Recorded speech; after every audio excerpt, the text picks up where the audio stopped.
Assalamualaikum, hai semuanya, kembali lagi bersama saya Nana Kartika Sari di channel sayang kita Hancanat.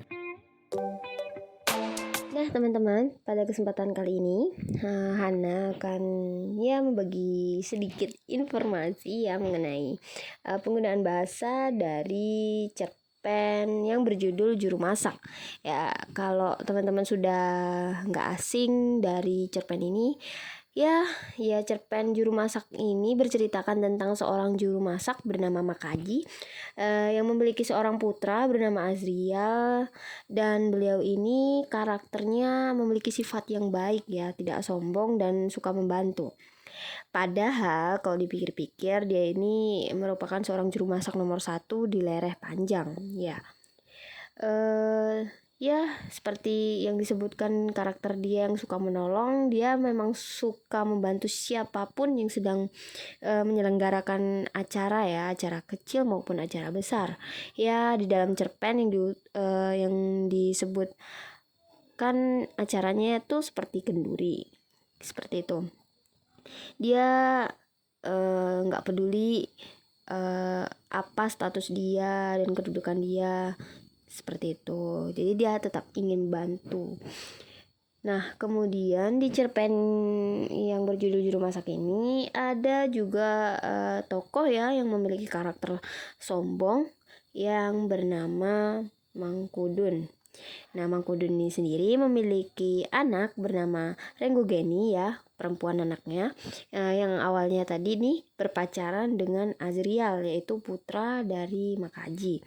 Namun hubungan mereka berdua ini kandas karena hubungannya tidak direstui oleh Mangkudun, yaitu ayah dari Renggogeni, yang katanya disebabkan bahwa Azrial ini merupakan anak dari seorang juru masak. Nah teman-teman, untuk cerpen yang berjudul Juru Masak ini merupakan salah satu karya dari sastrawan kita, sastrawan Indonesia, yaitu Damhoeri Muhammad. Nah, cerpen Juru Masak ini bertemakan kampung, lokalitas, kemudian adat budaya, juga sosial. Ya, ini lebih didominasi mungkin karena memang rata-rata karya Damhoeri sendiri mengkaitkan tentang adat dan budaya di dalam setiap karya-karyanya. Nah, sangat penting memahami sebuah cerpen dengan memperhitungkan berbagai unsur pembentuk teks cerpen. Nah, kita di sini bisa mencermati keterjalinan atau keterkaitan antara semua unsur yang membangun teks cerpen ini, seperti itu. Jadi sebelum Hana membahas penggunaan bahasa atau gaya bahasa dari cerpen yang berjudul Juru Masak ini nih, Hana ingin membagi info mengenai unsur intrinsik dari cerpen ini terlebih dahulu cerpen yang berjudul Juru Masak. Yang pertama yaitu tema. Nah, untuk tema seperti yang dijelaskan sebelumnya, tema ini merupakan makna keseluruhan yang didukung cerita. Nah, temanya ini bersifat mengikat keseluruhan masalah yang ada dalam cerita untuk menemukan suatu gagasan, seperti itu. Nah, tema dari cerpen Juru Masak ini sendiri yaitu perjuangan hidup dari si juru masak ini, yaitu si Makaji. Nah, seperti itu. Ya, kemudian yang kedua yaitu bagian tokoh dan penokohan. Nah, untuk Makaji sendiri ini merupakan sosok bapak tua yang ramah, sikap menolongnya kuat, kemudian gak pernah memilih-milih. Nah, keahliannya dalam memasak ini sekaligus merupakan kunci kehormatan di kampungnya. Nah, ketenarannya itu membuat beliau ini naik derajat, sebab tetap saja miskin seperti itu. Mengenai latar belakang budaya termasuk asli Minangkabau yang tinggal di sebuah kampung Lerah Panjang. Nah, beralih dari karakter Makaji ini, kita beralih ke karakter si putra yaitu Azrial. Nah, Azrial ini putra bungsu dari Pak Makaji. Nah, ia merupakan pemuda yang baik, ia seperti ayahnya, jujur dan juga ulet. Dia harus merantau ke negeri orang untuk memendam lukanya. Artinya di dalam ceritanya ini Azriel ini sempat lamarannya ditolak ya, dan dari kemiskinan juga. Nah, namun karena keuletannya ini, ia menjadi orang yang paling kaya dan sukses di negeri rantaunya. Wih, hebat nggak tuh? Ya, sama-sama berlatar belakang budaya Minang, yaitu kampungnya Kampung Lerah Panjang. Nah, dari karakter Azriel kita mengenal karakter Mangkudun ya. Mangkudun ini merupakan sosok setengah baya yang memiliki karakter angkuh, sombong ya. Dan merupakan orang-orang yang kaya raya di Kampung Lerah Panjang.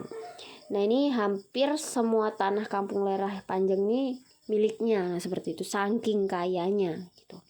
Nah, namun ketika martabat dan harga dirinya harus tercoreng tatkala pesta pernikahan putrinya yang nyaris gagal. Nah, habis kita berkenalan dengan Pak Mangkudu nih, kita berkenalan dengan putrinya nih, yaitu Renggogeni ya. Renggogeni ini merupakan mantan kekasih dari Azriel, putra Pak Makaji ya, dan merupakan ya sekali lagi merupakan putri Pak Mangkudun ya, sosok wanita yang baik dan penurut, bertolak belakang dengan sang ayah. Nah, setelah mengenal ya karakter utama dari cerpen yang berjudul Juru Masak ini, kita bagi info sedikit lah mengenai permasalahan yang ada pada cerpen ini. Ya, untuk permasalahan pertama ini ada pada permasalahannya si Azriel ya, putra dari Pak Makaji. Ya, ia patah hati karena Mangkudun, ayah dari mantannya ini, Renggogeni, tidak merestui hubungan mereka berdua. Dan akhirnya si Azriel ini lebih memilih untuk pergi mengadu nasib ke Jakarta, dan untungnya dia menjadi sukses di sana kan. Ya, kemudian masalah kedua terdapat pada tokoh Makaji ya. Ia bimbang antara ikut anaknya ke Jakarta atau menepati janjinya membuatkan makanan di kenduri Mangkudun. Nah, untuk solusinya ini akhirnya ia memilih mengikuti anaknya ya merantau ke Jakarta dan nggak memenuhi janjinya kepada Mangkudun gitu untuk acara kendurinya gitu. Kemudian permasalahan berikutnya yaitu pada tokoh Mangkudun nih, si yang karakter angkuh nih ya. Ya, permasalahannya itu ia tidak mengizinkan anaknya menikah dengan Azriel karena menurut si Mangkudun ini keluarga Azriel ini tidak sederajat dengan keluarganya gitu. Ya, seperti yang dikatakan tadi bahwa keluarga Pak Makaji ini keluarga miskin ya, walaupun Makaji sendiri ini memiliki bakat luar biasa di bidang masak ya, memasak seperti itu. Akhirnya Mangkudun menikahkan putrinya ini, Renggogeni, dengan laki-laki lain yang menurutnya sederajat, nah seperti itu, pantas untuk anaknya. Nah, setelah ya mungkin Hana tadi memberikan sedikit ya mengenai unsur intrinsik dari cerpen yang berjudul Juru Masak ini, langsung kita ke topik utamanya, yaitu ya gaya bahasa yang ada pada cerpen Juru Masak ini ya penggunaan hiperbola ya. Ya, gaya bahasa yang mengandung pernyataan yang melebih-lebihkan, dan seperti itu. Ukuran atau sifatnya dengan maksud memberikan penekanan pada suatu pernyataan atau situasi untuk memperhebat, meningkatkan kesan dan pengaruhnya. Nah, seperti itu. Gaya bahasa hiperbola yang ada pada cerpen Juru Masak ini terdapat 6 kalimat. Nah, yaitu pada kalimat akibatnya berseraklah fitnah dan cela yang mesti ditanggung oleh tuan rumah. Nah, kata Akibatnya berseraklah fitnah. Ini merupakan gaya bahasa hiperbola. Nah, karena menggambarkan dan mengungkapkan keadaan yang melebih-lebihkan. Nah, arti kata dari berseraklah fitnah ialah banyaknya fitnah yang bermunculan atau banyaknya fitnah yang timbul. Kemudian ditemukan pada kalimat di usia senja dia masih tangguh menahan kantuk. Tangannya tetap gesit meracik bumbu, masih kuat ia berjaga semalaman suntuk. Nah, kata yang di bagian di usia senja serta semalam suntuk ya. Ini merupakan gaya hiperbola juga, ya karena menggambarkan keadaan yang melebih-lebihkan. Nah, arti dari kata semalam suntuk ini yaitu selama semalaman penuh atau semalaman hingga menjelang pagi, teman-teman. Ya maaf di sini Hana memberikan beberapa saja ya untuk contoh gaya bahasa yang digunakan. Lanjut kita ke personifikasi yang dimana merupakan gaya bahasa yang melekatkan sifat-sifat insani kepada benda yang tidak bernyawa dan memiliki ide yang abstrak.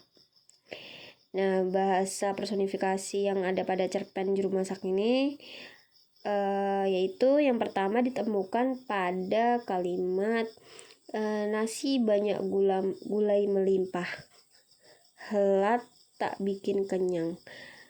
Nah, kata helat tak bikin kenyang ini merupakan gaya bahasa personifikasi karena melekatnya sifat-sifat insani pada kata helat yang merupakan benda mati. Karena kata helat memiliki arti mempunyai sebuah acara atau sebuah pertunjukan, ya arti helat itu. Kemudian ditemukan pada kalimat belum akan ayah pikul beban ini hingga tangan ayah tak lincah lagi meracik bumbu. Nah, untuk kata yang berbunyi ayah pikul beban ya, pada bagian pikul beban ini merupakan personifikasi ya, gaya bahasa personifikasi karena dimana pikul beban sendiri memiliki arti menanggung beban, yang mana beban merupakan benda mati sehingga beban tidak dapat dipikul. Nah, seperti itu ya. Kemudian gaya bahasa yang digunakan selanjutnya yaitu mancis metafora ya. Nah, metafora ini yaitu merupakan pemakaian kata-kata yang bukan arti sebenarnya, melainkan sebagai lukisan atau gambaran yang berdasarkan persamaan atau perbandingan ya sebagai perbandingan objek seperti itu. Nah, gaya bahasa metafora yang ada pada cerpen Juru Masak ini terdapat pada yang pertama yaitu pada kalimat tanpa campur tangannya kenduri terasa hambar, sehambar gulai kambing dan gulai rebung karena bumbu-bumbu tak teracik oleh tangan dingin lelaki itu. Nah, untuk bukti dari gaya bahasa metafora itu pada kalimat campur tangannya, di mana arti kata dari campur tangannya ialah keikutsertaan atau terlibatan dalam suatu pelaksanaan ya atau peristiwa. Nah, kemudian pada kalimat tanpa campur tangannya kenduri terasa hambar, sehambar gulai kambing. Ya, kalimat yang sebelumnya ya hanya pada kalimat tangan dingin. Nah, setelah tadi mengenai campur tangan, ini beralih ke tangan dingin. Nah, kata tangan dingin di sini merupakan metafora ya, yang memiliki arti keahlian yang dapat diartikan seorang yang memiliki keahlian dalam setiap pekerjaan. Nah, seperti itu. Ya, profesional. Nah, beralih dari metafora nih. Di sini ada perumpamaan ya.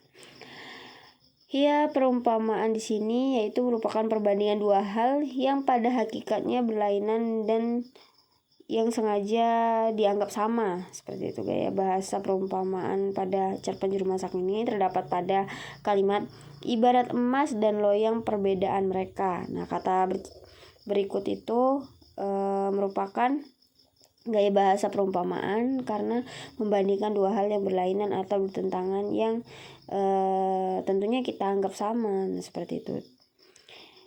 Kemudian pada kalimat derajat keluarga Arizal memang seumpama lurah tak berbatu, seperti sawah tak berpembatang, tak ada yang bisa diandalkan. Nah, pada kata tersebut ya gaya bahasa perumpamaan terlihat ya karena membandingkan dua hal yang berlainan atau bertentangan yang tentunya kita anggap sama lagi-lagi.